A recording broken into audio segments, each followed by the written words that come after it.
Hello hello hello hello.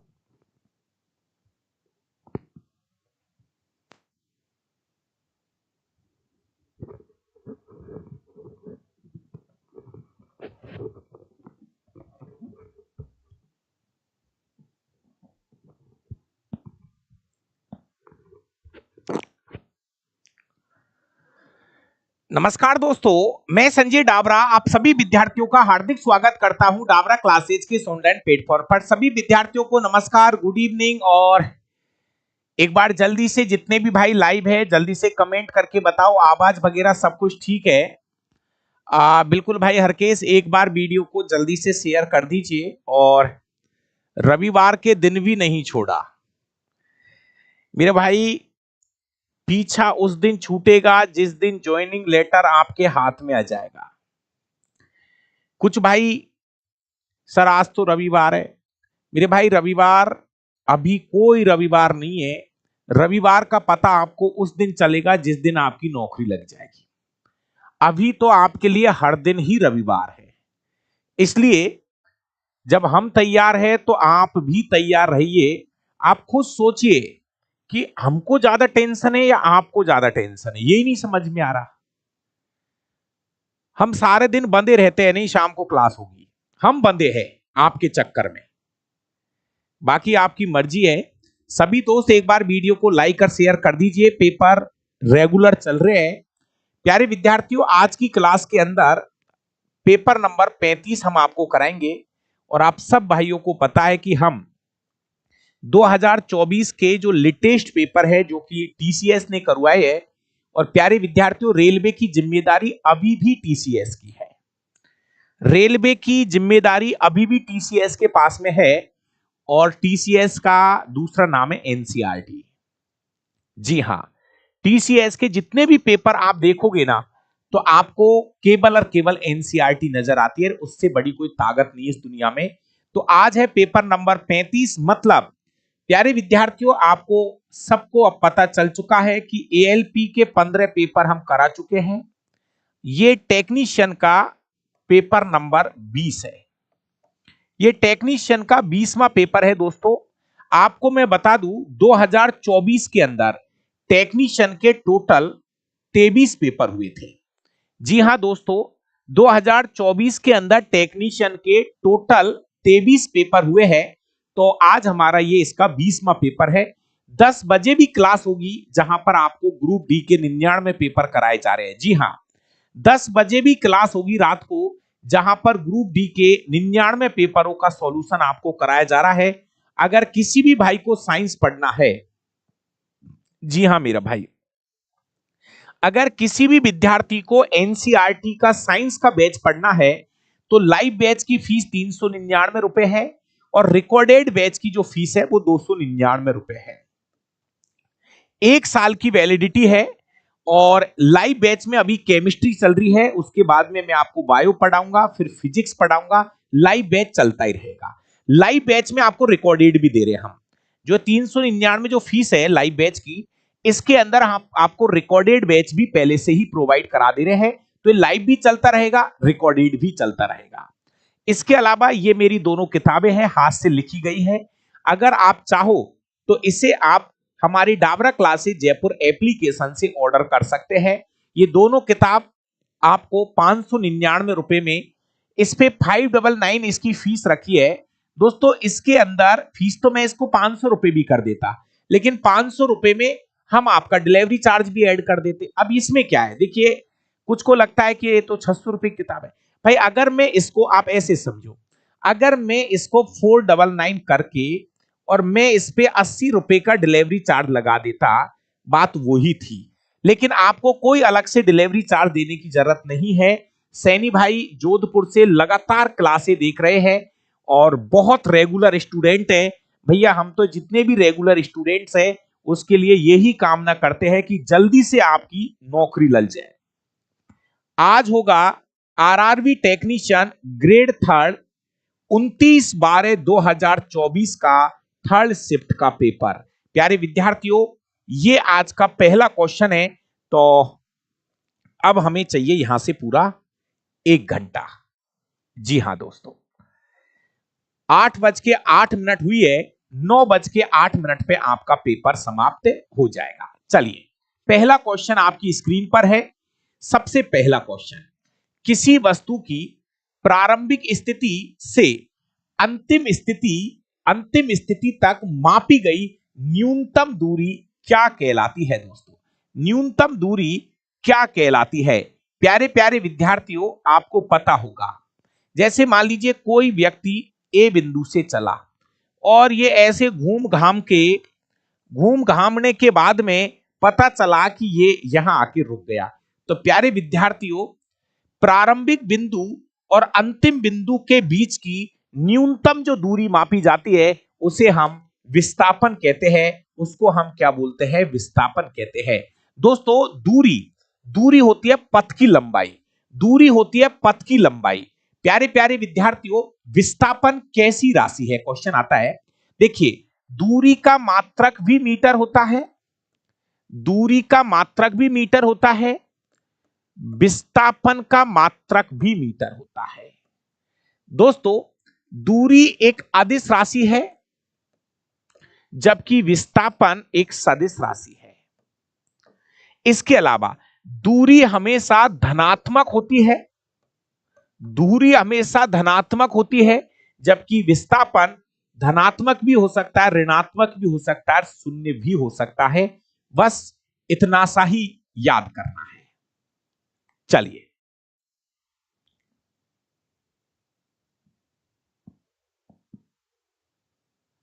अगला question number 2, जब कोई अम्ल जल में घुल जाता है तो उसके संबंध में निम्नलिखित में से कौन सा कथन सही है? मेरे भाई, अच्छे से पढ़ना, बहुत अच्छा क्वेश्चन है, बहुत अच्छा क्वेश्चन है।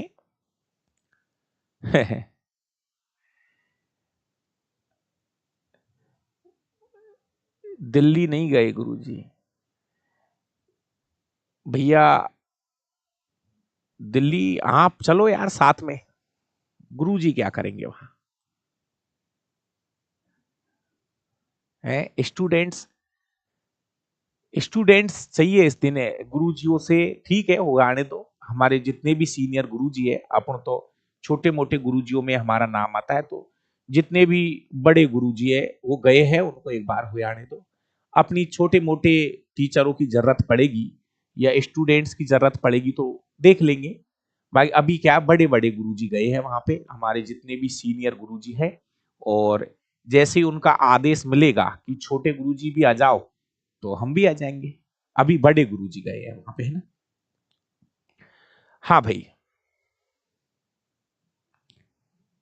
क्या बोले यार। फिर आप ये कहोगे कि, है ना, राजनीति नहीं चलती है। भाई साहब देखो, अपने साधारण फंडे वाले आदमी है, इसलिए आप अपनी काम करो, मुझे मेरा काम करने दो। मैं अलग प्रकृति का आदमी हूं। मेरा काम यह है कि जो भी मुझे समय मिलता है छोटा मोटा, देखो आप समझिए, एक रविवार की छुट्टी मिलती है, भगवान की दया से आपसे मेरा निवेदन है, मेरे पास एक छोटी मोटी एक सरकारी नौकरी है, तो मेरा जीवन यापन हो रहा है। हाँ, आप अगर हमारे जितने भी सीनियर गुरुजी हैं मेरे से ये कहेंगे कि एक सप्ताह क्लास बंद कर दो तो बंद कर दूंगा, है ना? और पर थोड़ा सा आपसे, जिस दिन आपकी भी नौकरी लग जाओगी ना, तो मैं आपको बता दूंगा आप कितने आंदोलनों में जाते हैं, है ना? तो बस इतना सा ही समझ लो, बाकी का आपसे मेरा निवेदन है। मैं साधारण अपना जीवन जीता हूं, जितना समय मिलता है मैं आपको यहाँ पे यूट्यूब पे पढ़ा लेता हूं। जिस दिन आपकी सरकारी नौकरी लगेगी, है ना, उस दिन बता दूंगा आप कितने आंदोलनों में भाग लेते हैं। मेरे भाई, ये तक नोटिस आ रखा है कि अगर आप तो जाने की बात कर रहे हो, आप एक पोस्ट भी नहीं डाल सकते गवर्नमेंट के खिलाफ, ऐसा आदेश राजस्थान सरकार ने निकाल रखा है। नहीं नहीं, लाठी चार्जर उसकी बात नहीं है, डंडे खाना कोई बुरी बात नहीं, खा लेंगे। लेकिन मेरा आपसे है कि हमारी राजस्थान सरकार ने, मैं आपको भेज दूंगा, राजस्थान सरकार ने एक नोटिस निकाल रखा है कि अगर कोई भी सरकारी कर्मचारी कोई आपदा जैसी अगर कुछ भी चीज, अगर पोस्ट भी नहीं डाल सकते, आप तो आंदोलन की बात कर रहे हो यार, पोस्ट भी नहीं डाल सकते, है ना? तो ये है थोड़ा सा हाथ बंधे हुए हाथ है, आप ये कह सकते हो। तो बस ये है, बाकी का अगर हमारे जितने भी सीनियर गुरुजी है जैसा वो बोलेंगे हम ऐसा कर देंगे। जैसे अगर वो कहेंगे सर 5 दिन बच्चों को मत पढ़ाओ हम आंदोलन, तो वो जैसा वो हमें आदेश देंगे ऐसा मैं कर दूंगा। लेकिन अब ये आप बस कुछ भी मान लीजिए, है ना। तो एग्जाम डेट मेरे हिसाब से हमारे जितने भी सीनियर टीचर है ऐसा बता रहे हैं कि अक्टूबर के लास्ट वीक में स्टार्ट हो सकती है, देखते हैं। बाकी का हम तो आपसे यही कहते हैं कि रीफॉर्म की आप मांग करिए, फॉर्म दोबारा भरा लो और जगह कम से कम 60-70 हजार करवाइए। बस ये है, ऐसा बस आपसे हम यही रिक्वेस्ट कर रहे हैं कि अगर ट्विटर, अगर सोशल मीडिया पर अगर कोई चीज चले तो हम आपसे 2 मांगों की कहते हैं, फॉर्म दोबारा भरा लो और इस भर्ती को बड़ा कर दो, क्योंकि बार बार का झंझट नहीं है। 60 भी नहीं, आप तो डायरेक्ट 1 लाख कर दो, तब बस ये 2 मांगे उठाओ। 60-70 से काम नहीं चलेगा, सीधा 1 लाख की मांग करते हैं और 1 लाख की भर्ती हो। और डेट बता दो कब तो एग्जाम होगी, कब रिजल्ट आएगा, कब फिजिकल होगा, बस।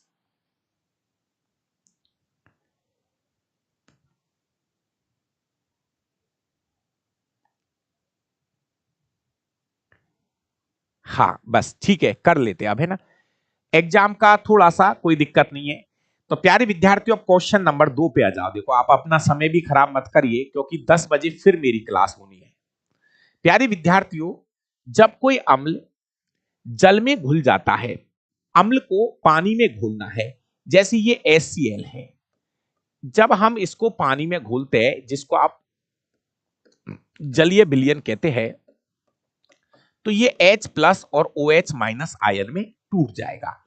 लेकिन अगर मैं HCl को, अम्ल को अगर पानी में नहीं मिलाऊं, अगर इसका पानी में अगर नहीं मिलाऊं, तो ये H+OH- आयन में नहीं टूटेगा। प्यारे विद्यार्थियों, जल की अनुपस्थिति में HCl अणु H+ आयनों में पृथक्करण नहीं हो सकता। सही कह रहे हैं। सुनो सुनो सुनो, पॉइंट को पकड़िए एक बार मेरे भाई।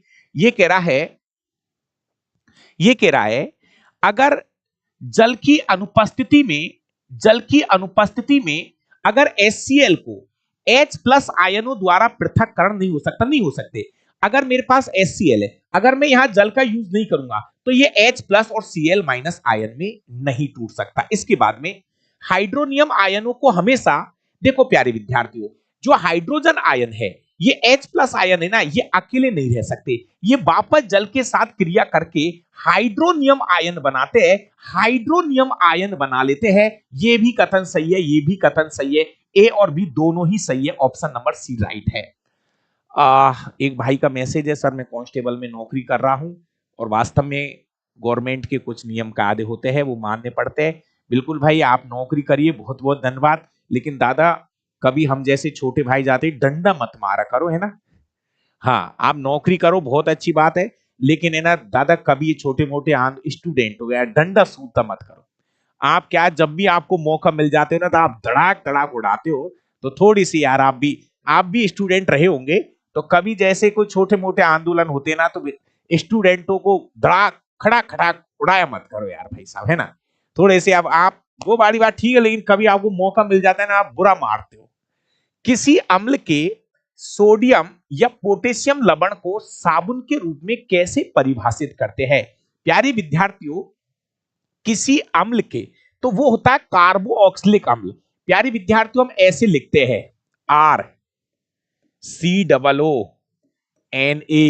या RCOO। प्यारे विद्यार्थियों, ये कार्बोक्सिलिक अम्लों के सोडियम व पोटेशियम लवण होते हैं। प्यारे विद्यार्थियों, ये जो है ना, कार्बोक्सिलिक अम्लों के साबुन क्या होता है, कार्बोक्सिलिक अम्लों के पोटेशियम व सोडियम लवण होते हैं। ये साबुन की परिभाषा है। क्वेश्चन नंबर 4 पे आइए। किसी बिंब को फोकस दूरी F, अच्छा क्वेश्चन है, किसी बिंब को फोकस दूरी यदि F वाले अवतल दर्पण के सामने रखे जाने पर बिंब की साइज का ही प्रतिबिंब। प्यारे प्यारे विद्यार्थियों, इसको आपको वक्रता केंद्र सी पे रखना पड़ेगा। वो कह रहा है कि प्रतिबिंब वस्तु के आकार का, तो कहां रखो, ये फोकस दूरी F है, तो इसको हम 2f भी तो बोल सकते हैं, 2f बोल सकते हैं। तो वस्तु को आपको 2f पे रखना है। फिर भाई क्वेश्चन नंबर 4 बहुत अच्छा क्वेश्चन है, समझदारी का क्वेश्चन है। या तो फिर ऐसे बोल दो कि वस्तु को जब हम वक्रता केंद्र C पे रखते हैं तो बिंब और प्रतिबिंब बराबर होते हैं। बिंब और प्रतिबिंब बराबर होते हैं कब? जब वस्तु वक्रता केंद्र C पे रखी जाती है। तो इन्होंने क्या है कि ये वाली दूरी को बताया f, तो ये वाली दूरी 2f हो जाएगी, 2f हो जाएगी। तो वस्तु को कहां पे रखना है? 2f पे रखना है। कहां पे रखना है? 2f पे रखना है, या आप बोल सकते हो वक्रता केंद्र C पे रखना है। क्वेश्चन नंबर 5, निम्नलिखित में से कौन सा जीव बहुविखंडन द्वारा अलैंगिक जन? प्लाज्मोडियम। प्लाज्मोडियम प्यारे विद्यार्थियों, प्लाज्मोडियम एक कोश के जीव है। प्लाज्मोडियम एक कोश के जीव है जिसके अंदर बहुकोश के विभाजन होता है। इसके अंदर पहले बहुत सारे न्यूक्लियस तैयार हो जाते हैं और जब परिस्थिति अच्छी होती है तो ये भित्ति जो कोशिका झिल्ली है ये फट जाती है और हर एक पार्ट से, हर एक हिस्से से एक नया प्लाज्मोडियम बन जाता है। हर एक पार्ट से एक नया प्लाज्मोडियम बन जाता है। तो हाइड्रा में मुकुलन विधि चलती है, यीस्ट में भी मुकुलन विधि चलती है दोस्तों। चलिए कमेंट करके बताइए, लिस्मानिया में अलैंगिक जनन किस विधि से होता है? लिस्मानिया में अलैंगिक जनन किस विधि से होता है? लिस्मानिया। क्वेश्चन नंबर 6, एक पुस्तक को 1 न्यूटन के नियत बल से धकेला जाता है। एक पुस्तक पर 1 न्यूटन बल लगाया जा रहा है तो वह बल की दिशा में 1 मीटर खिसक रहा है। किया गया कार्य कितना होगा? 1 जूल होगा। प्यारे विद्यार्थियों, बल भी इधर है, विस्थापन बल कितना है? 1 न्यूटन, विस्थापन कितना है? 1 मीटर। किया गया कार्य क्या होगा? बल इंटू विस्थापन। प्यारे विद्यार्थियों, बल है 1 न्यूटन, विस्थापन 1 मीटर, किया गया कार्य 1 जूल होगा। किया गया कार्य 1 जूल होगा।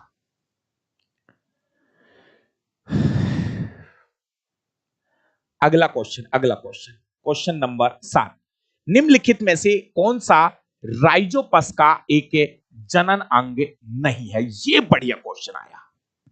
क्वेश्चन नंबर 7 एक बहुत ही बढ़िया क्वेश्चन है। एक बार जल्दी से कमेंट करके बताइए। इंजीनियर राज मीणा जी अलवर से, बहुत बढ़िया भाई। जीके क्विज पूजा कुमारी, चलिए बहुत बढ़िया। राजवीर भाई, क्वेश्चन नंबर 7 एक बार लगा दो सही जवाब जल्दी से। मेरे प्यारे विद्यार्थियों, अगर कभी राइजोपस में देखा होगा एक ऐसी गेंद जैसी संरचना होती है, उसके अंदर कुछ ऐसे बीज से भरे होते हैं। अब ध्यान से सुनो प्यारे विद्यार्थियों, ये वाला हिस्सा जो है इसको बोलते हैं बीजाणुधानी। हिंदी मीडियम बीजाणुधानी। इसका ये वाला जो भाग होता है ये बीजाणुधानी धर होता है, इसको बोलते हैं बीजाणुधानी धर बोलते हैं। और इसके अंदर होते हैं बीजाणु जिनको हम स्पोर बोलते हैं। बीजाणु जिसे हम स्पोर बोलते हैं। ए इसका पार्ट नहीं है, ए इसका पार्ट नहीं है दोस्तों, ए इसका पार्ट नहीं है। ये एनसीईआरटी कक्षा 10वीं में चित्र बना हुआ है। क्वेश्चन नंबर 7 आंसर होगा आपका ए।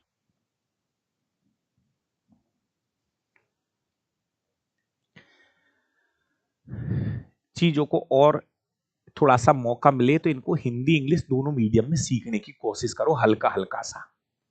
क्वेश्चन नंबर 8, कोशिका विभाजन के दौरान एक जीव सामान्यतः 2 बराबर भागों में विभक्त हो जाता है, इसे किस नाम से? प्यारे विद्यार्थियों, जैसे अमीबा की बात कर लेते हैं, एक अमीबा से 2 अमीबा बन जाते हैं तो इसको हम द्विखंडन बोलते हैं। द्विखंडन, एक अमीबा से 2 अमीबा बन जाना द्विखंडन है, द्विखंडन इसे कहा जाता है। 9 नंबर, यदि पृथ्वी पर कोई वायुमंडल नहीं है, प्यारे प्यारे विद्यार्थियों जहां समय नहीं लगाना वहां मत लगाओ। प्यारे विद्यार्थियों, अगर हमारे पृथ्वी पर वायुमंडल नहीं है तो प्रकाश का प्रकीर्णन नहीं होगा। प्रकाश का प्रकीर्णन नहीं होगा तो ऐसी स्थिति में आकाश कैसा दिखाई देता है? काला दिखाई देता है। क्वेश्चन नंबर 10, क्वेश्चन नंबर 10 थोड़ा सा और जूम कर लो, छोटा कर लो। क्वेश्चन नंबर 10, पारिस्थितिक तंत्र से संबंधित निम्नलिखित में से कौन सा कथन सही है? भैया अच्छे से पढ़ना। क्वेश्चन नंबर 10 आराम से पढ़िए। यूवी पराबैंगनी किरणें जीवों के लिए हानिकारक होती है। बिल्कुल, पराबैंगनी किरणें जीवों के लिए हानिकारक होती है। अगर पराबैंगनी किरणें नीचे आ जाए पृथ्वी पर तो मेरे भाई इससे बहुत सारे कैंसर जैसी बीमारी तक हो सकती है। मेनली स्किन कैंसर जैसी बीमारियां देखने को मिलती है। अगला, वायुमंडल के उच्च स्तरों पर, वायुमंडल के उच्च स्तरों पर ऑक्सीजन अणु पर क्रिया करके यूवी विकिरण ozone ozone ozone ozone ozone निर्मित करता है। सही है दोस्तों। ओजोन कैसे बनता है? जैसे मान ले यहां पे O2 है, पहले क्या है मेरे भाई, सुनो एक बात, यहां पे क्या होता है, पराबैंगनी किरणों की उपस्थिति में ये परमाणु अणुओं में टूट जाता है, तो इसका एक अणु, इसका एक अणु, इसका एक अणु फिर ऑक्सीजन के साथ क्रिया करके ओजोन बनाता है। ओजोन बनाने की विधि आपकी कक्षा 10वीं की एनसीईआरटी किताब में है, यहां पे पराबैंगनी किरणों का उपयोग होगा। इसके बाद तीसरा, वायुमंडल में ओजोन की मात्रा 1990 में तीव्रता से घटती हुई दिखाई दी। जी हां, ऐसा भी एनसीईआरटी में लिखा गया है। ऑप्शन नंबर 1 2 तीनों सही है दोस्तों, 1 2 तीनों ही सही है मेरा भाई। कोई रविवार नहीं, कोई सोमवार नहीं, कोई मंगलवार नहीं, मैं तो आपसे यह कहता हूं जो पढ़ने वाला स्टूडेंट होगा वो एनी टाइम तैयार रहेगा, क्योंकि भाई उसको सिलेक्शन चाहिए होता है। तो आप ये रविवार सोमवार जब हमको टाइम मिलता है तो हम तैयार हैं, आप भी तैयार रहिए। और रात को 10 बजे ग्रुप डी के 99 पेपर करा रहा हूं 2022 वाले, जितने भी भाई लाइव है सुन लीजिए। रात को 10 बजे फिर आऊंगा दोबारा, जहां पर ग्रुप डी के 99 पेपरों का सॉल्यूशन मैं आपको करा रहा हूं। रदरफोर्ड के सोने की पन्नी पर किए गए प्रयोगों द्वारा निम्नलिखित में से किसकी खोज की गई थी? रदरफोर्ड ने सोने की पन्नी की। भैया रदरफोर्ड ने क्या किया, देखिए एक सोने की पन्नी ली और लगभग 20,000 एल्फा कणों की बौछार की, जबकि एनसीईआरटी में तो 12,000 लिखा हुआ है। एनसीईआरटी में लिखा 12,000 एल्फा कणों की बौछार की। प्यारे विद्यार्थियों, जैसे ही 12,000 कणों की बौछार की, ज्यादातर एल्फा कण इसमें से सीधे निकल गए, कुछ एल्फा कण कुछ डिग्री के कोण पे निकल गए। इसके बाद एक एल्फा कण टकरा के वापस आ गया, वहीं से यहां पे नाभिक की खोज हुई थी। प्यारे विद्यार्थियों, रदरफोर्ड ने इस प्रयोग से परमाणु के अंदर किसकी खोज की? नाभिक की खोज की। और नाभिक के अंदर दो मूल कण होते हैं, प्रोटॉन और न्यूट्रॉन, और इलेक्ट्रॉन नाभिक के चारों ओर क्या करते रहते हैं? चक्कर लगाते रहते हैं। दोस्तों इसी के अंदर किसी भी परमाणु का पूरा भार यहीं पे रहता है, इसके नाभिक में। किसी भी परमाणु का समस्त भार उसके नाभिक में होता है। चलिए आप कमेंट करके बता दीजिए कि नाभिक की खोज कब की है। जी हां दोस्तों, यह प्रयोग लगा था 1911 ईस्वी में, 1911 ईस्वी में। और ये मेनली जो प्रयोग चल रहा था ना, ये बाद में जब इन्होंने परमाणु त्रिज्या वगैरह बताते ना, जैसे ये नाभिक है, कहते ना इसकी त्रिज्या जो है 10 की पावर -15 मीटर होती है, तो ये मेनली हाइड्रोजन परमाणु की त्रिज्या थी, जबकि इसकी त्रिज्या पूरे इस परमाणु की जो त्रिज्या होती है वो 10 की पावर -10 मीटर बताई जाती है। ये त्रिज्या हाइड्रोजन की काउंट कर रहे थे वो लोग। क्वेश्चन नंबर 12, आराम से मिलान कर दो, कलर से मिलान कर देता हूं। देखिए, अगर आपने प्रैक्टिस कर ली तो आप करते रहिए। जिस दिन आप पेपर में बैठोगे ना, मैं सच बता रहा हूं आपको, इतनी प्रैक्टिस करो कि क्वेश्चन पढ़ते ही पता लग जाएगा, सेकंडों में उत्तर देने लग जाओगे आप। फिर कह रहा हूं मैं आपसे, लेकिन उसके लिए प्रैक्टिस कम से कम नहीं तो 200-300 पेपरों की प्रैक्टिस कर डालिए। मैं दावे के साथ कह रहा हूं, एक समय ऐसा आएगा कि आप मात्र 5 सेकंड के अंदर, 2 सेकंड के अंदर, 3 सेकंड के अंदर पढ़ते ही क्वेश्चन को उड़ा दोगे, ये मेरी गारंटी है। लेकिन कम से कम 300 पेपरों की प्रैक्टिस करनी है। कैसे कैसे भैया, मैं तो कहता हूं 2018 के 135 पेपरों को पढ़ डालिए। 2018 ग्रुप डी, 2022 ग्रुप डी के भैया ये पढ़ डालिए 99 पेपर। इसके अलावा 2024 के प्यारे विद्यार्थियों 62 पेपर को पढ़ डालिए। मैं तो कहूं एक बार कभी मौका मिले तो, इससे पहले लोको पायलट के पेपर और हुए थे, तो ये पेपरों को आपको करना ही करना है। उसके बाद में हम हमारा काम करता रहेंगे, हम हमारा काम करते रहेंगे। आपका काम इन प्रैक्टिस पेपरों को निकालना है। दोस्तों यहां पे मैं एक बार कलर से चीजें मैच कर देता हूं। ओवरी या अंडाशय, ओवरी या अंडाशय, प्यारे विद्यार्थियों ओवरी या अंडाशय से क्या होगा? देखिए यह है ओवरी या अंडाशय, ब्लू कलर से मिला देता हूं। यहां पे निषेचन नहीं, निषेचन की क्रिया तो अंडवाहिनी में होती है, अंडवाहिनी में। निषेचन की क्रिया तो अंडवाहिनी में होती है। प्यारे विद्यार्थियों अंडाशय के अंदर मादा युग्मकों का निर्माण होता है। अंडाणु अंडाणु अंडाणु, मादा युग्मक बोले तो अंडाणुओं का निर्माण होता है। इधर अंडवाहिनी जिसको आप फैलोपियन ट्यूब बोलते हो, फैलोपियन ट्यूब के अंदर क्या होती है, निषेचन की क्रिया होती है। गर्भाशय, प्यारे विद्यार्थियों, गर्भाशय के अंदर यहां पर इसका मिलान कर देते हैं इस वाले कलर से। गर्भाशय के अंदर क्या होता है, अंतरोपण। प्यारे विद्यार्थियों, भ्रूण जो है यहां पे जाके अध्यारोपित मतलब जाके रुकता है, फिक्स होता है। इसके बाद में आता है एक नाम और, जिसका नाम है प्लेसेंटा, नाल प्लेसेंटा। ये भाई बढ़ते हुए भ्रूण को पोषण प्रदान करता है। आपको पता है भ्रूण को ऑक्सीजन देने का काम, न्यूट्रिशन देने का काम जो है प्यारे विद्यार्थियों ये कौन करता है, आपका प्लेसेंटा करता है। तो पहले को मिला दो चौथे से, पहले को मिला दिया चौथे से, ठीक है, पहले को मिला दिया चौथे से। दूसरे को मिला दीजिए पहले से, दूसरे को मिला दीजिए पहले से, तो ऑप्शन नंबर सी बन जाएगा इसका उत्तर। एक बार चेक कर लेना, ऑप्शन नंबर सी बन जाएगा इसका उत्तर। अच्छा क्वेश्चन है भाई। अगला एक और क्वेश्चन, अम्ल और क्षार के बीच होने वाली उस अभिक्रिया का नाम बताइए जिससे लवण और जल बनता है। क्यों समय खराब करो मेरे प्यारे विद्यार्थियों, जब अम्ल की क्रिया क्षार के साथ कराई जाती है तो लवण और जल बनता है। इस क्रिया को उदासीनीकरण कहा जाता है। यह उदासीनीकरण की परिभाषा है। निम्नलिखित में से कौन सा एल्केन का सामान्य सूत्र है? कल ही तो बात हुई है प्यारे विद्यार्थियों। निम्नलिखित में से कौन सा एल्केन का सामान्य सूत्र है? CnH2n+2, ये एल्केन का सामान्य सूत्र है। ये एल्केन का सामान्य सूत्र है। ये नीचे वाला कहां गया, ये CnH2n, ये एल्कीन का सामान्य सूत्र है और एल्काइन का होता है CnH2n-2, ये एल्काइन का सामान्य सूत्र है। क्वेश्चन नंबर 15, यदि आप अपनी हथेली पर एक थोड़ा सा एसीटोन डाले तो क्या होगा? अब छोटी सी बात पूछूंगा, ध्यान से सुनना, बताइए एक बार इसका जवाब। क्वेश्चन नंबर 15, मैं कुछ क्वेश्चन आपसे पूछता हूं, उन क्वेश्चनों को आप लिख लिया करो साइड में। कुछ क्वेश्चन जो मैं आपसे पूछता हूं उनको आप साइड में लिख लिया करो।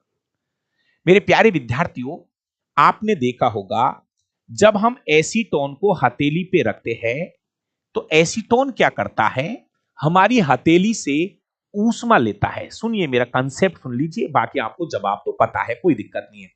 जब आप एसीटोन को हथेली पे डालते हो तो वो रूम टेम्परेचर पे क्या करता है, हमारे शरीर से ऊष्मा लेता है, हथेली से ऊष्मा लेता है, और वो ऊष्मा ले लेगा तो हथेली की ऊष्मा एसीटोन में चली गई, हथेली की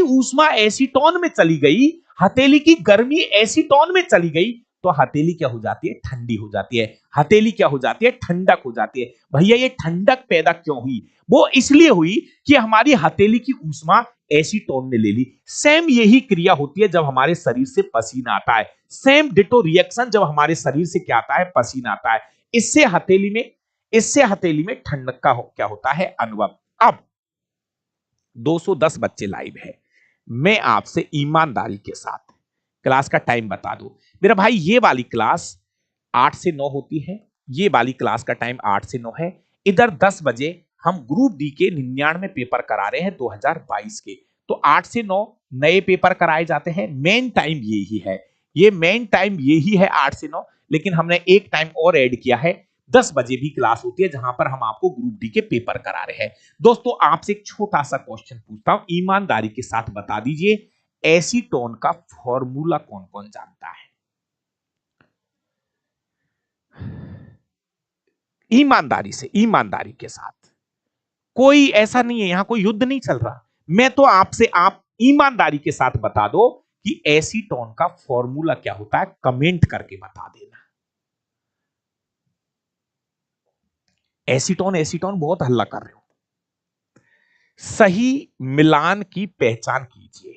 एक और सीधा क्वेश्चन है, यह क्वेश्चन कक्षा 10वीं की एनसीईआरटी से उठाया जा रहा है। एसीटोन कीटोन वाला ग्रुप है, कीटोन, एल्डिहाइड, कीटोन, कार्बोक्सिलिक अम्ल, एल्कोहल ग्रुप।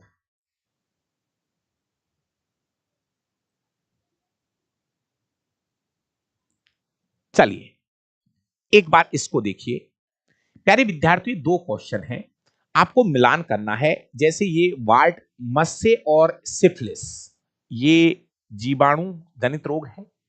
गोनेरिया और एचआईवी, ये वायरल संक्रमण है। ये कक्षा 10वीं की एनसीईआरटी का क्वेश्चन है, सीधा क्वेश्चन है, आपको मिलान करना है। प्यारे विद्यार्थियों, गोनेरिया और सिफिलिस, ये दो नाम लगातार आ रहे हैं, कहीं ना कहीं टॉप लिस्ट में लिख लेना। ये आपके गोनेरिया और सिफिलिस जो है ये बैक्टीरिया मतलब जीवाणु से होने वाले रोग है, ये सही है। ये जो मस्से और एचआईवी एड्स जो वायरस है, ये वायरस जनित रोग है। तो कहने का मतलब यहां पे आपको एक ऑप्शन में दो ले रखे हैं, तो वी ऑप्शन राइट जाएगा मेरा भाई, वी ऑप्शन राइट जाएगा। ये गोनेरिया और सिफिलिस, ये दोनों बैक्टीरिया से होने वाले रोग हैं। आपको एनसीईआरटी कक्षा 9वीं 10वीं में रोगों का बहुत वर्णन नहीं है और रोगों से क्वेश्चन नहीं आ रहे हैं। ये ही 4-5 क्वेश्चन है जो आपके पूछे जाते हैं, जो कक्षा 10वीं की एनसीईआरटी में है, ये जनन वाले चैप्टर के अंदर। निम्नलिखित में से किसमें तंत्रिका कोशिका नहीं पाई जाती है? प्यारे विद्यार्थियों, थोड़ा सा समझदारी वाला काम यहां करना है। मस्तिष्क में हमारे मेरुरज्जु, मस्तिष्क, मेरुरज्जु, इनमें सब में न्यूरॉन्स है और ये तो तंत्रिका पूरा न्यूरॉन्स ही है। तो ये जो वसा कोशिका होती है, एडिपोज जो ऊतक इन्हें कहते हैं, दोस्तों इस लाइन को सुनिए, वसा वसा कोशिका है, इसके ये बनाती है हमारे एडिपोज ऊतक। ये जो आपकी वसा कोशिकाएं होती है, ये आपकी कोशिकाओं का नाम ही लिख दिया उन्होंने, वसा कोशिकाएं।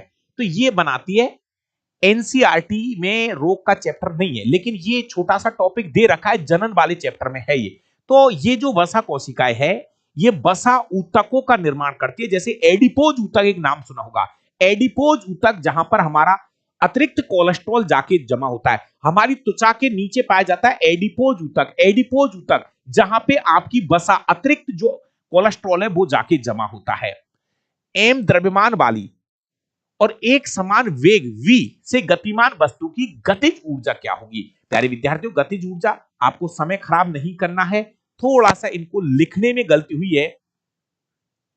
द्रव्यमान m है, वेग v है, गतिज ऊर्जा आपको एक जगह v कर लो, एक जगह b कर लो। गतिज ऊर्जा हाफ एम बी स्क्वायर, गतिज ऊर्जा होती है हाफ एम बी स्क्वायर। एक छोटी सी कहानी है, उसको सुन लीजिए। प्यारे विद्यार्थियों, 2-3 फॉर्मूले हैं, गतिज ऊर्जा हाफ एम बी स्क्वायर है, आप इसको याद करो, ठीक है। नंबर 2, गतिज ऊर्जा का एक फॉर्मूला ये भी है, कभी काम में लेना, गतिज ऊर्जा बराबर हाफ एम अंतिम वेग का स्क्वायर माइनस प्रारंभिक वेग का स्क्वायर। कुछ क्वेश्चन इस फॉर्मूले से भी सीधे निकल जाएंगे। इसके अलावा गतिज ऊर्जा का एक फॉर्मूला और ये मेरे भाई बहुत इंपॉर्टेंट है, संवेग का स्क्वायर बटे 2m। एक आपका क्वेश्चन इस फॉर्मूले से भी निकल जाएगा। स्थितिज ऊर्जा जो है, पोटेंशियल एनर्जी बराबर होता है mgh। एक क्वेश्चन यहां से सेट हो जाएगा। इसके बाद में मेरे भाइयों, आपको पता है गतिज ऊर्जा और स्थितिज ऊर्जा मिलकर मैकेनिकल एनर्जी बनाती है, यांत्रिक ऊर्जा बनाती है, दोनों मिलकर यांत्रिक ऊर्जा का निर्माण करती है।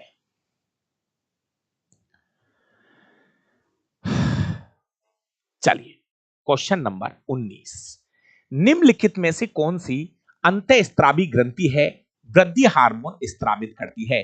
ज्यादा इन्होंने रामायण लिखी थी इतनी लंबी, लेकिन मैं आपको बता दूं, अंतःस्त्रावी ग्रंथि वे ग्रंथि होती है जिनसे हार्मोन निकलता है। अंतःस्त्रावी ग्रंथि वे ग्रंथि होती है जिनसे हार्मोन निकलता है। अंतःस्त्रावी ग्रंथियों को नलिकावीन ग्रंथि बोलते हैं। अंतःस्त्रावी ग्रंथियों को नलिकावीन ग्रंथि कहा जाता है और इस ग्रंथि के अंदर आपको देखने को मिलती है पीयूष ग्रंथि। मेरे प्यारे विद्यार्थियों, पीयूष ग्रंथि को हम पिट्यूटरी ग्रंथि बोलते हैं, मास्टर ग्रंथि बोलते हैं, मटर के दाने के आकार की ग्रंथि बोलते हैं। इसका वजन जो है 0.5 ग्राम माना जाता है।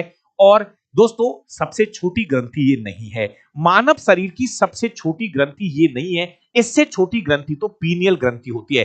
पीनियल ग्रंथि होती है, सबसे छोटी ग्रंथि मत बोलना इसको, इससे छोटी ग्रंथि तो पीनियल ग्रंथि होती है और इससे निकलता है आपका वृद्धि हार्मोन। वृद्धि हार्मोन जिसको आप ग्रोथ हार्मोन कहते हैं, इसी का एक और नाम है सोमेटोट्रोपिक हार्मोन। सोमेटोट्रोपिक हार्मोन इसी का एक दूसरा नाम है।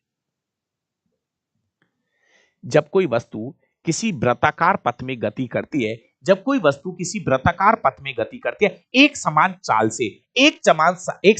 से गति करती है, तो उसकी गति क्या कहलाती है? वो कहलाती है एक समान वृत्तीय गति। उसको हम बोलते हैं एक समान वृत्तीय गति बोलते हैं। प्यारे विद्यार्थियों, ऐसे समझ लीजिए जैसे आप किसी धागे में पत्थर फिरा रहे हो, तो वो एक समान वृत्तीय गति हो गई। यहां पे डायरेक्शन चेंज होती रहती है दोस्तों, डायरेक्शन चेंज होती है, यहां पर दिशा परिवर्तित होती है, लेकिन यहां पर वो बोला है चाल एक समान है, तो इसको बोलते हैं एक समान वृत्तीय गति। एक समान वृत्तीय गति इसे कहते हैं। निम्नलिखित कथनों में तंत्रिका कोशिका मतलब न्यूरॉन से संबंधित गलत लाइन आपको पकड़नी है। इस बार न्यूरॉन के बारे में शायद मुझे लगता है आपको हर जानकारी आपके पास में होगी। प्यारे विद्यार्थियों, न्यूरॉन्स में थोड़ा सा ध्यान करिए दोस्तों। न्यूरॉन्स के बारे में कुछ बातें आपको याद रख लेनी है। ये वाले जो भाग होते हैं इनको हम डेंड्रॉन्स बोलते हैं। इस वाले भाग को हम बोलते हैं डेंड्रॉन्स। इसमें ये बीच वाला जो भाग होता है इसको बोलते हैं साइटोन, इसको बोलते हैं एक्सॉन। प्यारे विद्यार्थियों, बीच वाले भाग में केंद्रक होता है, इसमें केंद्रक होता है। जी हां, इसमें केंद्रक होता है, लेकिन न्यूरॉन्स में सेल डिवीजन नहीं होता। जी हां दोस्तों, न्यूरॉन मानव शरीर की सबसे लंबी कोशिका होती है जिसकी लंबाई लगभग 1 मीटर होती है। चलिए, प्रत्येक तंत्रिका कोशिका में कहीं छोटे शाखाओं वाले प्रवर्ध होते हैं जिन्हें दुम्बराश्य, देख लेना भाई, दुम्बराश्य बोले तो डेंड्रॉन्स होते हैं। सही है, ठीक है। तंत्रिका कोशिका में आमतौर पर एक लंबा प्रवर्ध होता है जिसे, ठीक है, इसको हम एक्सॉन को बोलते हैं तंत्रिकाक्ष, तंत्रिकाक्ष, ये भी सही है। तंत्रिका ऊतक तंत्रिका कोशिका नामक कोशिकाओं से बना है, ठीक है। तंत्रिका ऊतक में तंत्रिका कोशिकाएं पाई जाएगी, ये भी सही है। तंत्रिका कोशिका में कोशिका शरीर में कहीं केंद्रक होते नहीं दोस्तों, केंद्रक तो एक ही होता है। कहीं केंद्रक होते हैं, गलती तो पूछ रहा है दोस्तों, कहीं केंद्रक नहीं होते, एक ही केंद्रक होता है।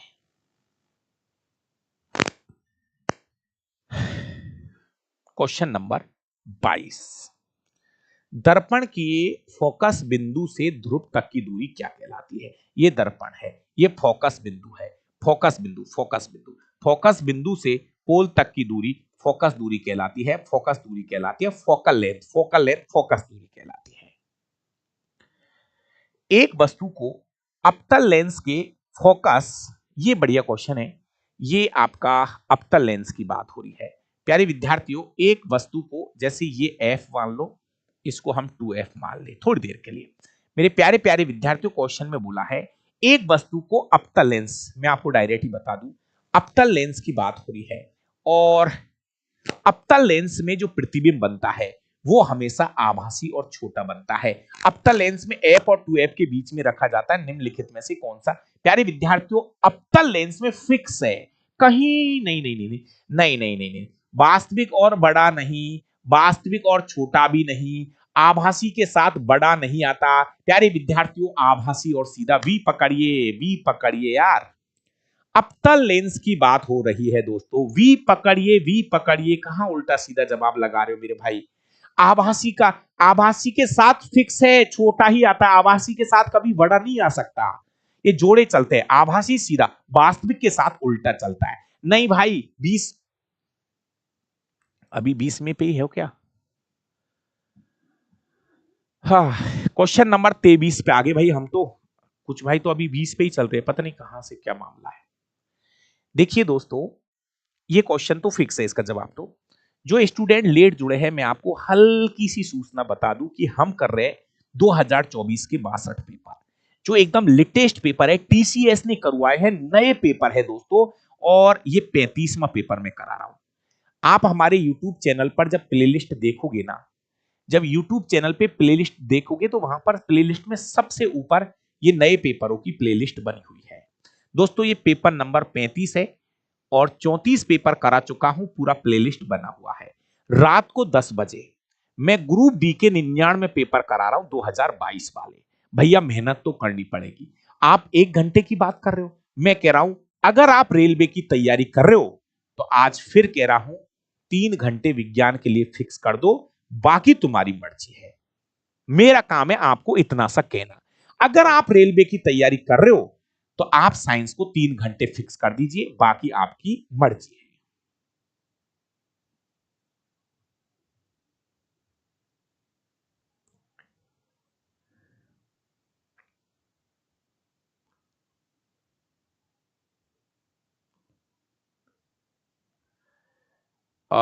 इंजीनियर अविनाश भाई,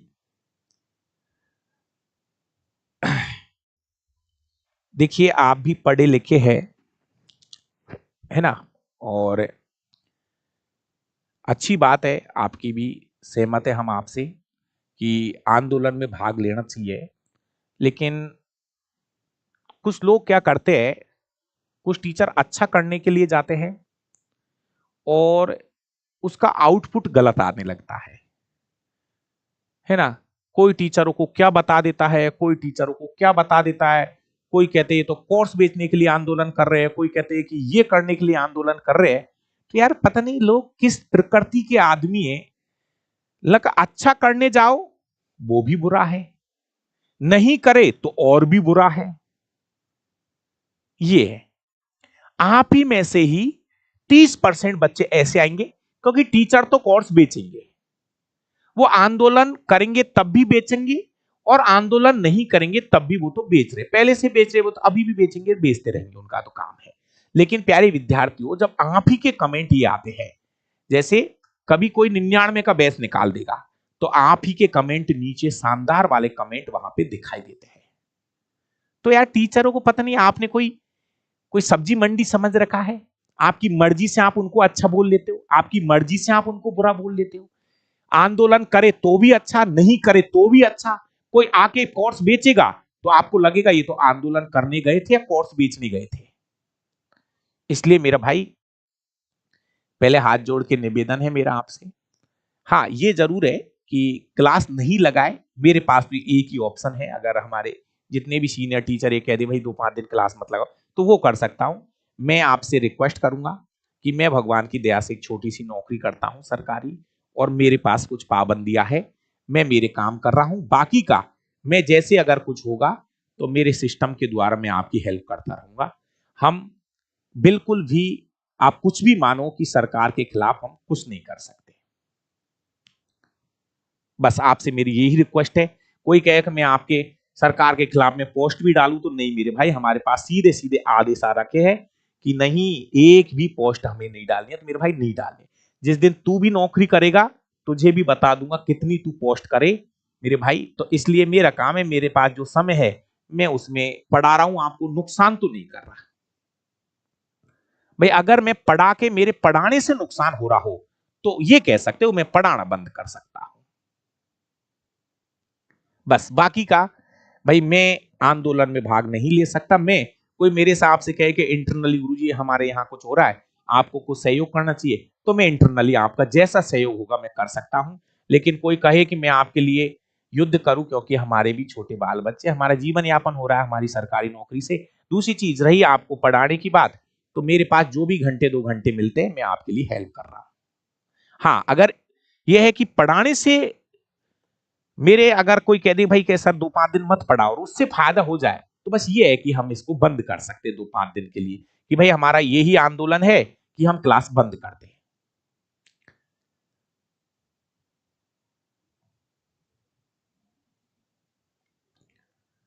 देखिए, एक विद्युत बल्ब के तंतु द्वारा 5 मिनट में 1 एम्पियर की धारा प्रवाहित की जाती है, तो परिपथ में प्रवाहित होने वाली आवेश की मात्रा पूछ रहा है। आपको क्वेश्चन के अंदर समय का मान आपको 5 मिनट दे रखा है, धारा जो है वो आपको 1 एम्पियर दे रखी है, आवेश की मात्रा आपको ज्ञात करनी है, जो कि कूलाम में इसका उत्तर आना है। आपका मेन फॉर्मूला होता है विद्युत धारा I बराबर Q, Q upon T. Q बराबर होता है आई टी, क्यू बराबर होता है आई टी। प्यारे विद्यार्थियों, धारा 1 एम्पियर है, लेकिन थोड़ा सा नजर रखना, नजर का एक छोटा सा खेल है यहां पर।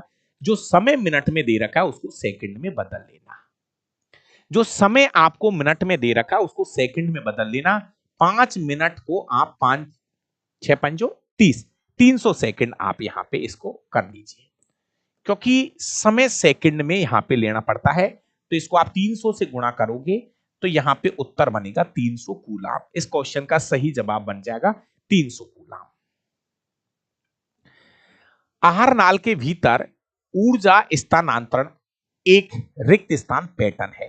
मेरे प्यारे विद्यार्थियों, ऊर्जा का जो स्थानांतरण होता है, ऊर्जा का जो स्थानांतरण होता है, आपने देखा होगा जब हम इस तरह का कोई पिरामिड बनाते हैं तो ये जो उत्पादक होते हैं इनके पास ऊर्जा ज्यादा होती है। ये प्राथमिक उपभोक्ता, ये द्वितीय उपभोक्ता, ये तृतीय उपभोक्ता, इस तरह से ये एनर्जी जो है ना भाई, जैसे जैसे हम ऊपर जाते हैं ये ऊर्जा एक स्तर से दूसरे स्तर पर जाने पे कम हो जाती है। इसको बोलते हैं एक दिशीय, इसको बोलते हैं एक दिशीय। मतलब जैसे जैसे हम ऊपर जाएंगे इस पिरामिड के अंदर एनर्जी जो है वो डाउन होती चली जाएगी। और आपको ये भी पता होगा, एक छोटा सा क्वेश्चन यहां पर है, इसका 10% एनर्जी अगले आपके, जैसे उत्पादक के पास 100 है तो इसका 10% ही अगले उसमें जाता है, फिर उसका 10% ही अगले स्टेप में जाता है। ऐसा एक क्वेश्चन है।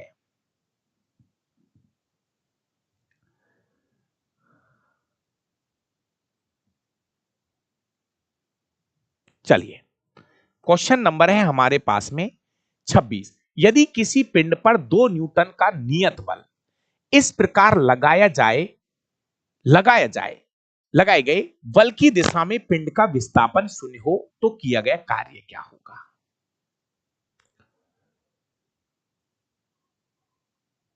देखिए दोस्तों, यदि किसी पिंड पर 2 न्यूटन बल लगा लिया आपने 2 न्यूटन, यहां पे पिंड है, कोई वस्तु है जिस पर 2 न्यूटन बल लगाया, लेकिन यहां पे विस्थापन 0 है। प्यारे विद्यार्थियों, किया गया कार्य क्या होगा? अरे कार्य तो बल इंटू विस्थापन होता है। तो यहां पे आपने बल तो लगाया लेकिन विस्थापन 0 है, तो किया गया कार्य भी क्या होगा? 0 होगा। किया गया कार्य भी क्या होगा? 0 होगा। एक छोटा सा क्वेश्चन है, ध्यान से सुनना। कार्य कब कब 0 हो सकता है? कार्य तब तब 0 हो सकता है जब बल और विस्थापन एक दूसरे के लंबवत हो। नंबर 1, मेरे प्यारे विद्यार्थियों, जब बल और विस्थापन एक दूसरे के लंबवत रहते हैं तो भी किया गया कार्य 0 होता है। नंबर 1। नंबर 2, जब कोई वस्तु वृत्ताकार पथ में गति करती है तो हर एक बिंदु पर किया गया कार्य 0 होता है। हर एक बिंदु पर किया गया कार्य क्या होता है? 0 होता है।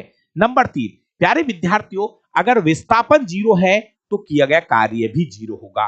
अगर बल 0 है तो भी किया गया कार्य क्या होगा? 0 होगा।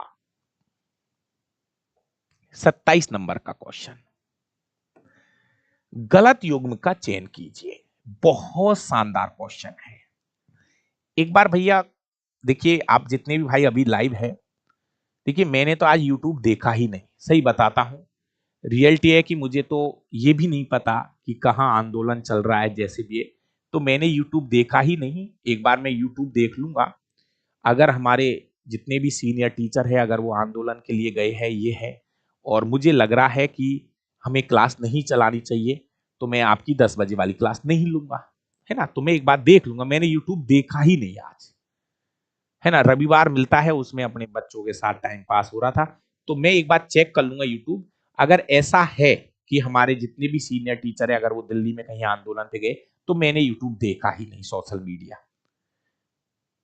तो अगर ऐसा होगा कि भाई नहीं, हमें नहीं क्लास लगानी चाहिए, तो 10 वाली क्लास नहीं लेंगे, कल नहीं लेंगे, परसों भी नहीं लेंगे। अगर ऐसा लग रहा है कि वहां पे हमारा कोई ऐसा आंदोलन है, मैंने बिल्कुल भी सोशल मीडिया दूर दूर तक नहीं देखा।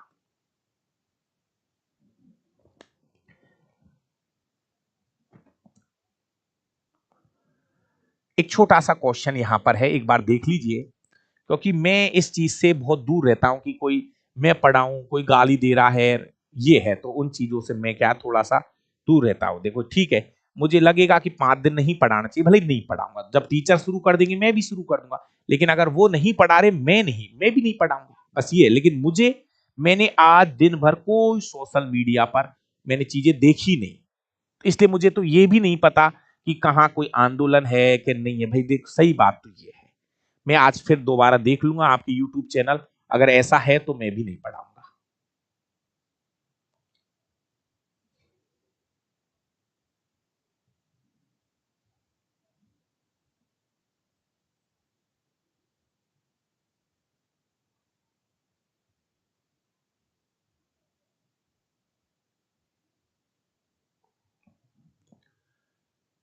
देखिए प्यारे विद्यार्थियों, जो हमारा लैक्टिक अम्ल होता है, क्या उसमें 4 कार्बन होते हैं? पहले तो सूत्र पता होना चाहिए। बहुत अच्छा क्वेश्चन सेट किया है, इसको स्टार लगा लेना अपने साथ में ना। जो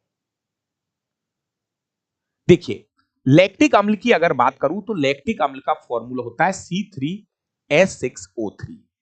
इसका मतलब इसमें कार्बन 3 ही है। ये हमारा आंसर तो फिक्स है, ये हमारा आंसर सही है इसका आंसर। लेकिन एक बार इनके सबके लिख लो। पाइरुवेट में 3 कार्बन होते हैं। जी हाँ, पाइरुवेट का फॉर्मूला होता है C3H4O3। ये पाइरुवेट अम्ल का फॉर्मूला होता है। ग्लूकोज का फॉर्मूला होता है C6H12O6। ग्लूकोज का फॉर्मूला होता है।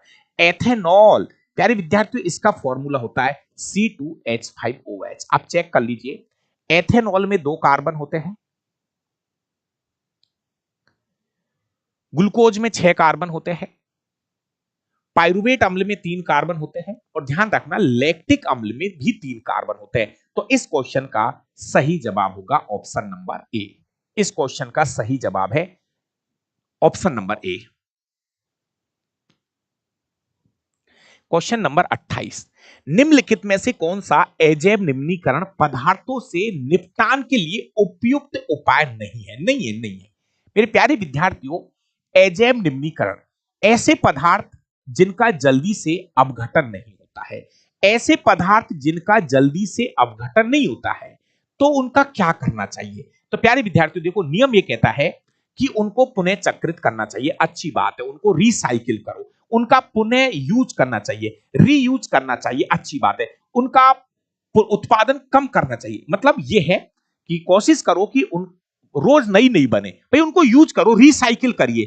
तो यहां पर आपको गलत लाइन पकड़नी है कि उन्हें खुलेआम फेंक देना चाहिए। नहीं, खुलेआम फेंकोगे तो कहीं ना कहीं हमारी मिट्टी, कहीं ना कहीं हमारा पानी, ये प्रदूषित होंगे, उससे हमारे जीव जंतु भी प्रभावित होंगे।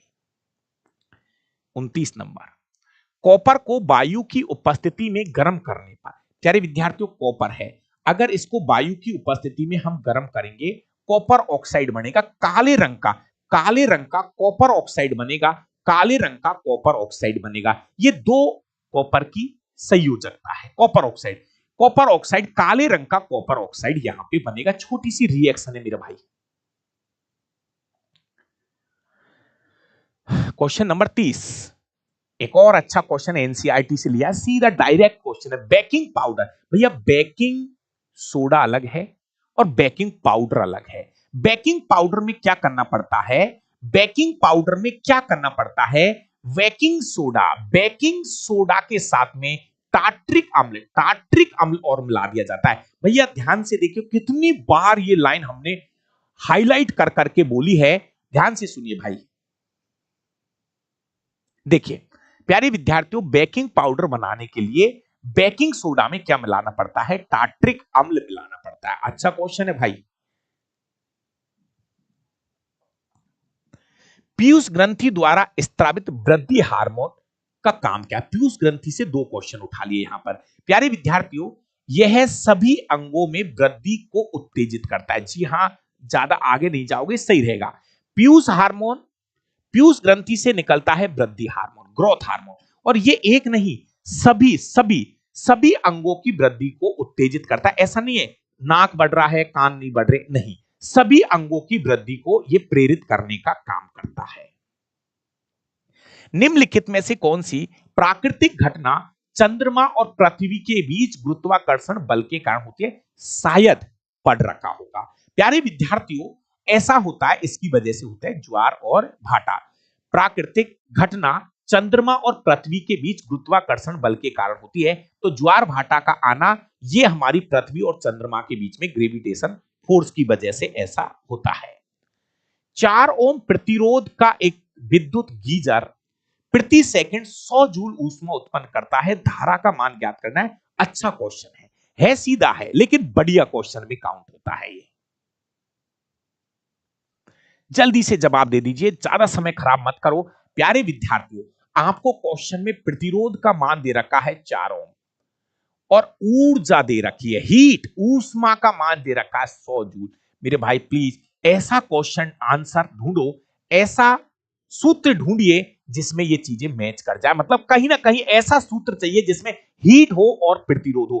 प्यारे विद्यार्थियों, फॉर्मूला तो यही है, H बराबर आई स्क्वायर आर टी। प्यारे विद्यार्थियों, यहां से मुझे क्या करना है, आई स्क्वायर निकालना है, धारा का स्क्वायर निकालना है। चलिए कोई बात नहीं, धारा का स्क्वायर को निकाल लो, H को ऊपर रहने दो, आर टी को नीचे ले आइए, आर टी को नीचे ले आइए, कोई दिक्कत नहीं है, आर टी को नीचे ले आइए। चलो थोड़ी देर के लिए स्क्वायर भी हटा देता हूं, स्क्वायर भी हटा देता हूं, अंडर रूट में पटको, एच को भी और आर और टी को भी अंडर रूट में पटकना है। चलिए, ऊष्मा का मान कितना है, 100 जूल है।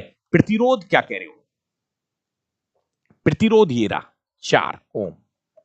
समय प्रति सेकंड, प्रति सेकंड। भैया लगाओ गोला, प्यारे विद्यार्थियों लगाओ गोला, 100 में 4 का भाग दो 25, लगाओ गोला, उत्तर क्या हो जाएगा, 5 एम्पियर की धारा बहेगी। बढ़िया क्वेश्चन है भाई साहब। क्वेश्चन नंबर 33, 5 एम्पियर, अच्छा क्वेश्चन है भाई साहब, लेकिन ऐसा कुछ तगड़ा भी नहीं है। H बराबर आई स्क्वायर आर टी, जिसको आप जूल का तापन नियम कहते हो, यहां से ये क्वेश्चन हो जाएगा सीधा सीधा। क्वेश्चन नंबर 34, विस्थापन अभिक्रिया में वह मुख्य कारक क्या है जो यह निर्धारित करता है कि कौन अधिक अभिक्रियाशील धातु है और कौन कम अभिक्रिया। दोस्तों, अभिक्रियाशीलता की श्रृंखला में धातुओं की स्थिति, आपने ये कह रहा है, आप जो ये परिभाषा बोलते हो ना, अधिक क्रियाशील वाली धातु कम क्रियाशील वाली धातु को विस्थापित कर देती है, आप ये लाइन बोलते हो, अधिक अभिक्रियाशील वाली धातु कम अभिक्रियाशील वाली धातु को विस्थापित कर देती है, यही तो विस्थापन अभिक्रिया है। और ये किस चार्ट से पता लगता है, तो ये वही तो है अभिक्रियाशीलता का घटता हुआ क्रम, जिसको हम बोलते हैं सक्रियता श्रेणी, जिसका नाम होता है, दोस्तों आपने नाम सुन रखा होगा, सक्रियता श्रेणी।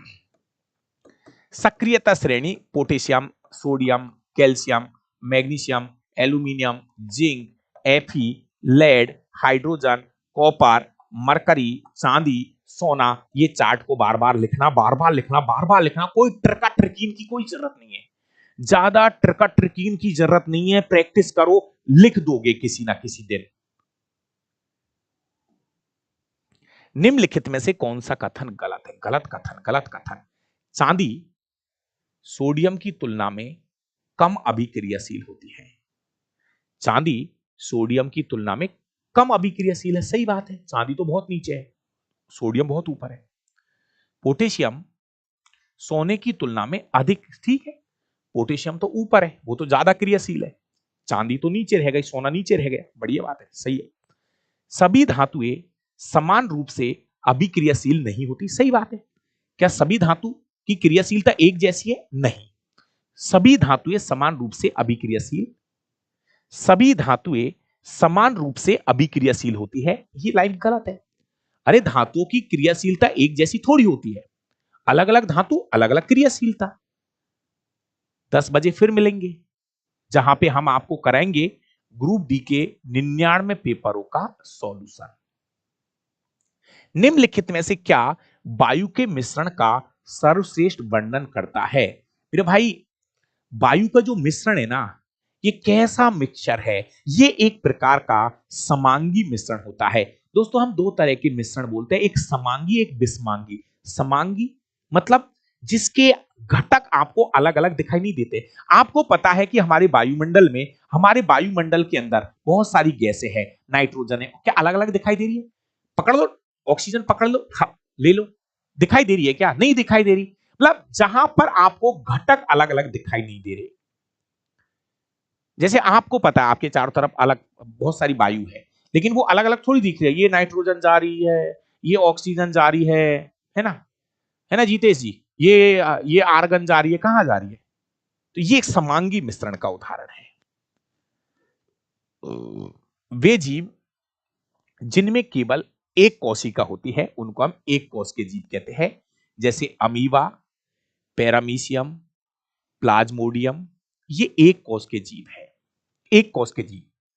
अमीबा हो गया, पैरामीशियम होगा, युगलिना है, प्लाज्मोडियम है, एंट अमीबा है, ये एक कोश के जीव के उदाहरण है। प्रकाश की चाल, पान, ये बढ़िया है, इसको चेक करना पड़ता है। प्रकाश की चाल, इस क्वेश्चन को अच्छे से समझना पड़ता है दोस्तों। जिसका अपवर्तनांक, थोड़ा सा मैं आपको बता दूं, जिसका अपवर्तनांक का मान कम होता है, जिसका अपवर्तनांक का मान कम होता है, उस माध्यम में प्रकाश की चाल ज्यादा होती है। उस माध्यम में प्रकाश की चाल ज्यादा होती है, प्रकाश की चाल ज्यादा होती है। बस थोड़ा सा ये ध्यान में रखना पड़ता है। अपवर्तनांक के मान दोस्तों पानी की तुलना में कांच में अधिक होती है। प्रकाश की चाल पानी की तुलना में कांच में अधिक होती है नहीं। पानी का अपवर्तनांक का मान 1.33 होता है, इसका लगभग 1.52 के आसपास चलता है ना। तो इसका अपवर्तनांक कम होता है, यहां पानी में प्रकाश की चाल ज्यादा होती है, ये गलत हो गया। हवा की तुलना में नहीं, हवा में तो ऐसे कहते हैं कि प्रकाश की चाल सबसे ज्यादा मानी जाती है, निर्वात और हवा, है ना, ये भी गलत हो गया, ये भी गलत हो गया। हवा, कांच और पानी में हमेशा एक समान, नहीं नहीं नहीं नहीं, एक समान थोड़ी होती है।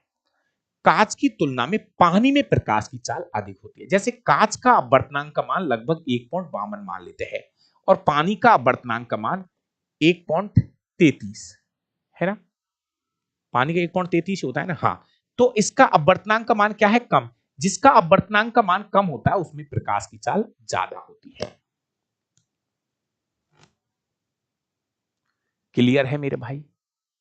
अगला क्वेश्चन, बिलियनों के बारे में निम्नलिखित में से कौन सा कथन सही है। प्यारे विद्यार्थियों, जो बिलियन होता है, बिलियन के अंदर दो चीजें होती है, बिलियन में दो चीजें हैं, एक होता है विलेय और एक होता है विलायक। भैया जिसकी मात्रा कम होती है वो विलेय कहलाता है, जिसकी मात्रा ज्यादा होती है वो विलायक कहलाता है। जैसे मैं कहूं ये मैं पानी ले रहा हूं और ये मैं चीनी ले रहा हूं, तो चीनी कम रहेगी पानी ज्यादा रहेगा, तो ये विलायक है, ये विलेय बोला जाएगा। देखो, बिलियन में विलायक की तुलना में विलेय अल्प मात्रा में उपस्थित होता है। डी ऑप्शन पकड़िए, डी ऑप्शन पकड़िए। बिलियन में विलायक की तुलना में, नहीं भाई ए नहीं, नहीं नहीं, सभी बिलियनों को आप नहीं कर सकते, निस्संदन द्वारा नहीं कर सकते सबको सेपरेट। डी चेक करो एक बार, डी चेक करो एक बार।